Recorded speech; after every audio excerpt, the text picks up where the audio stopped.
सब्जी वाले गोलगप्पे। आशापुर नाम का एक गांव था जहां एक गरीब परिवार रहता था। उनके परिवार में अशोक नाम का एक आदमी था। उसके परिवार में उसकी पत्नी, उसके 2 बेटे, एक बहू और 2 पोता पोती रहते थे। एक दिन शाम होते ही उनकी गली में गोलगप्पे बेचने वाला आता है। आइए आइए, खट्टे मीठे इमली वाले सब्जी के गोलगप्पे खा लीजिए। गोलगप्पे की आवाज सुनकर तभी अशोक के घर के सामने वाला विनोद अपने परिवार के साथ बाहर गोलगप्पे खाने आता है। अरे वाह, गोलगप्पे वाले भैया, आप तो एकदम ईद का चांद हो रहे हो। बड़े दिनों में आज दर्शन दिए हैं। अरे भाई साहब, गाँव गया हुआ था बच्चों को लेकर, बस इसी वजह से ठेला नहीं लगा पा रहा था। तभी विनोद का पोता सोनू कहता है, दादाजी मुझे सब्जी वाले गोलगप्पे खाने। हाँ, क्यों नहीं मेरे लाडले बेटे। भाई साहब, मेरे पोते को पेट भरकर गोलगप्पे खिलाओ भाई। अरे ठीक है जी। देखते ही देखते पूरे मोहल्ले के लोग उसके ठेले पर भीड़ लगा लेते हैं। वहीं दूसरी तरफ अशोक का परिवार उन्हें देखकर अपना जी ललचा रहा होता है। तभी अशोक की पत्नी उससे कहती है, मेरा तो सब्जी वाले गोलगप्पे देखकर जी बड़ा ही ललचा रहा है। हाँ माँ जी, मन तो मेरा भी बड़ा ही कर रहा है सब्जी वाले खट्टे गोलगप्पे खाने का। पिताजी हमें भी गोलगप्पे खिला दो ना। बेटी, आज तो बोनी भी नहीं हुई है, बिल्कुल पैसे नहीं है मेरे पास। मुंह लटकाकर सभी लोग अंदर चले जाते हैं और फिर अगले दिन राम कच्ची सड़कों पर कड़कती धूप में सब्जी की बोरी रखे हुए ठेलों को खींचते हुए अपने घर के आगे रोकता है और हांफता हुआ अपने छोटे भाई तरुण को आवाज लगाता है। तरुण, अरे वो तरुण, बाहर आकर सब्जी की बोरी उतरवा दे। अंदर से आवाज लगाता हुआ तरुण कहता है, आया भैया। दोनों भाई तेज धूप में ठेली से बोरी उतारते हैं।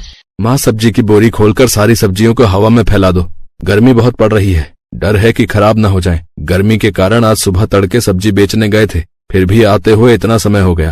अरे कितनी बार कहा है तुझे, है साथ में अपने छोटे भाई को भी लेकर मंडी जाया कर, ताकि कल को इसकी भी आलू प्याज की ठेली लगवा दे।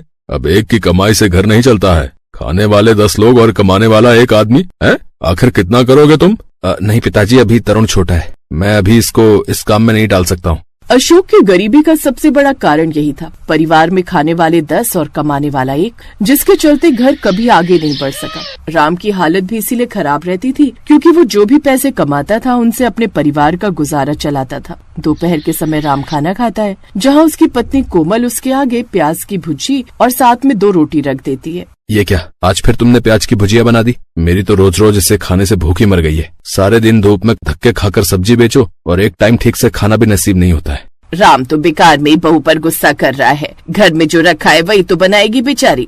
तुम्हें तो बस हमेशा बहू का पक्ष लेना है। मेरी तो जुबान फीकी पड़ गई है इस प्याज की भुजिया को खा खा कर। अरे बहू कभी तो रसेदार सब्जी भी बना सकती है। मेरा तो तीखा चटपटा खाने को मन तरस गया है। वाह जी वाह, जेब से खर्चा भी नहीं और मक्खन मलाई भी खाने को चाहिए। थोड़ी देर बाद राम मुंह बनाकर बाजार में सब्जी बेचने चला जाता है। हे भगवान, आज तो कोई ग्राहक आने का नाम ही नहीं ले रहा है। बिल्कुल भी बिक्री नहीं हुई आज तो। तभी राम अपने आगे एक ठेला लगा देखता है। ये ठेले वाला ऐसा भी क्या बेच रहा है जहाँ लोगों ने मक्खी की तरह भीड़ लगा रखी है? फिर ठेले वाले ग्राहकों को आवाज लगाकर बुलाता है, आइए आइए, अरे भाई साहब, सब सब्जी वाले गोलगप्पे खाइए भैया। अरे 10 रुपए का 1, 20 रुपए के 3। राम ये सुनकर हैरान हो जाता है और मन ही मन कहता है, बाप रे, इस गोलगप्पे वाले ने तो लूट मचा रखी है। 10 रुपए में एक सब्जी वाला गोलगप्पा बेच रहा है। ये तो लोगों का पागल बनाकर अच्छे नोट छाप रहा है और बाकी आलू प्याज के ठेले पर भी अच्छी भीड़ है। बस मेरे ही ठेले पर कोई नहीं आ रहा है। ऐसे ही कुछ दिन तक चलता रहता है और कुछ टाइम बाद राम थोड़ी और पूंजी लगाकर हरी सब्जी के साथ आलू प्याज भी बेचने लगता है। लेकिन घमस गर्मी के चलते अब सब्जियां गलने लगती हैं, जिसे देखकर माला कहने लगती है, हे भगवान, इतनी गर्मी के कारण सारी सब्जियां गलने लगी हैं। अरे बहू, एक काम कर, इनमें से ठीक से आलू निकाल कर आलू की कचौरी बना ले और हरी सब्जियों में से ठीक से निकाल कर हरी चटनी बना लियो। ठीक है माँ जी। फिर बहू आलू उबालकर आटा मलकर गर्मा गर्म कचौरी बनाने लगती है और साथ में फूली फूली पूरी भी। तभी माला की पोती मुनिया एक छोटी सी पूरी बनाकर खुशी खुशी अपनी माँ से कहती है, मामा ये छोटी सी पूरी भी मेरी तेल में तल दो ना, मुझे ये खानी है। अच्छा ठीक है, लाओ। बहू जैसे ही उसकी पूरी को तेल में तलती है वो पानी पूरी की तरह फूल जाती है और मुनिया उसमें हरी हरी चटनी में पानी मिलाकर उस पूरी में भरकर खाने लगती है। माँ, इस पूरी के अंदर ये पानी भरकर बिल्कुल गोलगप्पे की तरह लग रहा है ना। मुनिया की बात सुनकर उसकी माँ के दिमाग में एक जुगाड़ आता है। राम सब्जी बेचने चला जाता है और शाम को सुरभि बहुत ही स्वादिष्ट मिक्स वेज की सब्जी बनाती है और साथ में परात में आटा और सूजी गूंथती है। तभी बाहर से माला ये सब देखकर कहती है, अरे बहू, आज ये इतनी सारी मिक्स वेज की सब्जी किसके लिए बनाई है और ये आटा सूजी अलग अलग क्यों मान रही है? आज कुछ खास बना रही है क्या? माँ जी, हरी सब्जियों में से इतनी सारी सब्जियाँ निकली थी और अगर मैं न बनाती तो ये खराब हो जाती, इसलिए आज मैं सब्जी वाले गोलगप्पे बना रही हूँ। अरे वाह बहू, फिर तो मजा ही आ जाएगा। ला, धनिया पुदीना की चटनी मैं बना देती हूँ। सभी ससुराल वाले मिलकर हलवाई की तरह गोलगप्पे बनाते हैं और सुरभि उन्हें मंदी मंदी आंच पर तेल में तलती है। थोड़ी देर बाद एक टोकरी भरकर गोलगप्पे बनकर तैयार हो जाते हैं और साथ में खट्टा मीठा पानी भी बनकर तैयार हो जाता है। कुछ देर बाद सुरभि अपने गरीब परिवार को सब्जी वाले गोलगप्पे बनाकर खिलाती है, क्योंकि वो कब से इनकी इच्छा अपने मन में मार कर बैठे हुए थे, जो खाने के बाद सभी को बहुत पसंद आते हैं। तभी अशोक खुश होकर कहता है, एकदम फर्स्ट क्लास का सब्जी वाला गोलगप्पा बनाया है तुमने बहू। हाँ, आखिरकार आज पहली बार गोलगप्पे का स्वाद चख लिया है। बहू, दो और खिला दो बस। हाँ पिताजी, मैंने आटे वाले गोलगप्पे बनाए, उनका भी स्वाद चखकर बताइए कैसी है। अरे हाँ हाँ, क्यों नहीं। एक एक करके सुरभि सबको गोलगप्पे के अंदर मिक्स वेज की सब्जी की फिलिंग भरकर खिलाती है और आखिरकार गरीब ससुराल वालों का सब्जी वाले गोलगप्पे खाने का ख्वाब पूरा हो जाता है। और कुछ दिन बाद सुरभि अपने घर के आगे ही सब्जी वाले गोलगप्पे का ठेला भी लगा लेती है और दूसरे गोलगप्पे वाले से कम दाम में बेचने लगती है। कुछ नया और अच्छा देखकर उसके ठेले पर ग्राहक आने लगते हैं, जिससे उसकी अब खूब अच्छी खासी आमदनी होने लगती है, जिससे बहू अपने गरीब परिवार के दिन अब धीरे धीरे सुधारने लगती है। अब वो सब लोग खुशी खुशी रहने लगते हैं।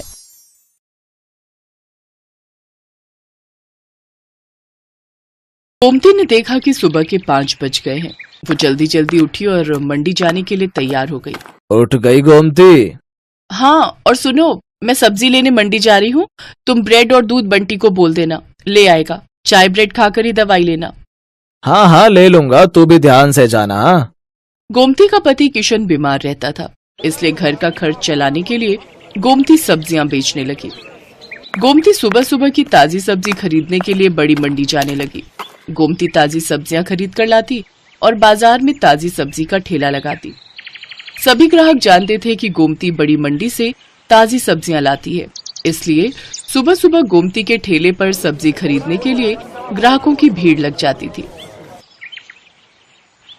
1 किलो आलू, प्याज, टमाटर और हाँ, आधा किलो करेला, भिंडी और अरबी भी कर दो। 1 किलो खीरा निकाल देना। हाँ हाँ, अभी कर देती हूँ। तभी एक औरत गोमती के पास आती है जिसका नाम मेघा था। वो गर्भवती थी और सुबह सुबह टहलने के लिए निकलती थी। मेघा का नियम था, वो गोमती से ताजी सब्जियां लेती हुई ही घर जाती थी। गोमती, मैंने तुम्हें कच्चे आम बोले थे, लाई हो क्या? हाँ हाँ मेघा दीदी, आपके कच्चे आम मैंने पहले ही अलग ले लिए थे। ये देखो, ताजे ताजे कच्चे आम। अरे वाह, इन कच्चे आमों को देखकर तो मेरे मुंह में पानी आ रहा है। वैसे कुछ भी कहो, सुबह सुबह की ताजी सब्जी की सुगंध ही अलग होती है, जो पूरे बाजार में सिर्फ तुम्हारे ठेले पर ही मिलती है। मुझे लगता है तुम बहुत मेहनत से सुबह सुबह बड़ी मंडी से ताजी सब्जियां लाती हो। कितने बजे उठ जाती हो गोमती? मेघा दीदी, रात को देर से सोती हूँ और आप तो जानती ही हो, बंटी के पापा की तबीयत ठीक नहीं रहती, पूरे घर का काम देखना होता है। फिर सुबह सुबह मंडी निकलती हूँ 5 बजे उठकर, उसके बाद घर जाना ही नहीं होता, सीधे यहीं आ जाती हूँ और ठेला तैयार करती हूँ। और कोई सब्जी चाहिए, दे दूं क्या? और आज आप अकेले आए हो? अक्सर तो आपके साथ अमर भैया होते हैं।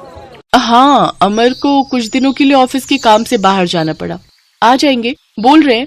वैसे मैंने माँ को बुला लिया है, अकेली होती हूँ ना घर पर तो मन ही नहीं लगता।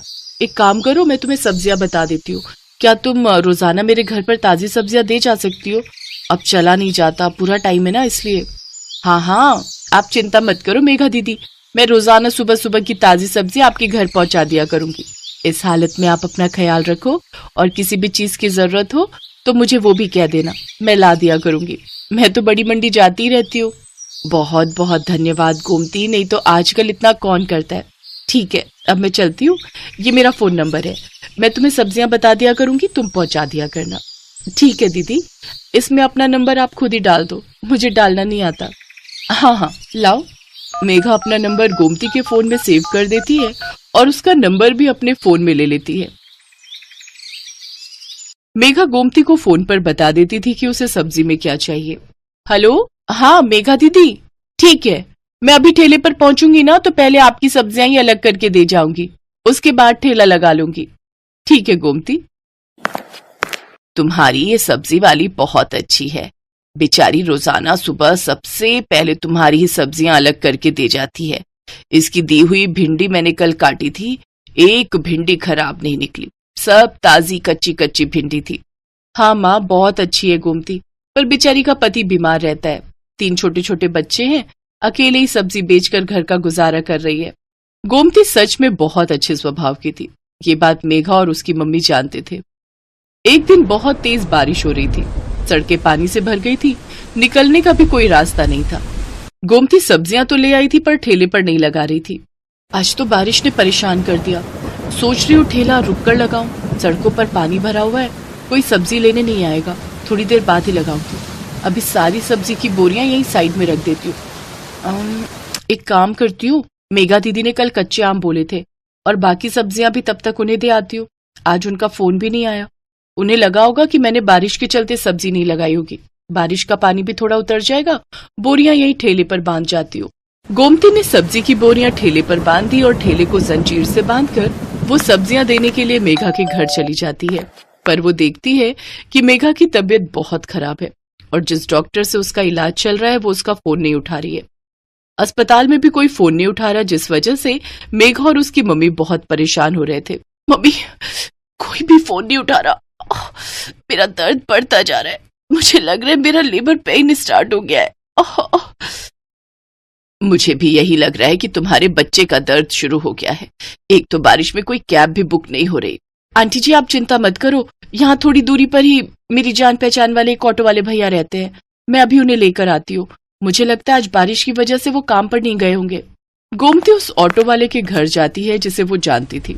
बारिश की वजह से ऑटो वाला भैया आज काम पर नहीं गया था। गोमती के कहने पर वो अपना ऑटो निकाल लेता है। वो सब मेघा को अस्पताल ले जाते हैं। गोमती मेघा की मम्मी के साथ वहीं रहती है। बारिश भी अब रुक चुकी थी, पानी सड़कों से उतर गया था। मेघा के हस्बैंड को जब ये बात पता चलती है तो वो सीधा हॉस्पिटल ही आ जाता है। मेघा एक बेटी को जन्म देती है। थैंक यू गोमती, अगर आज तुम ना होती तो ना जाने कितनी परेशानी हो जाती। अमर, तुम्हें पता है गोमती ही ऑटो वाले भैया को लेकर आई थी।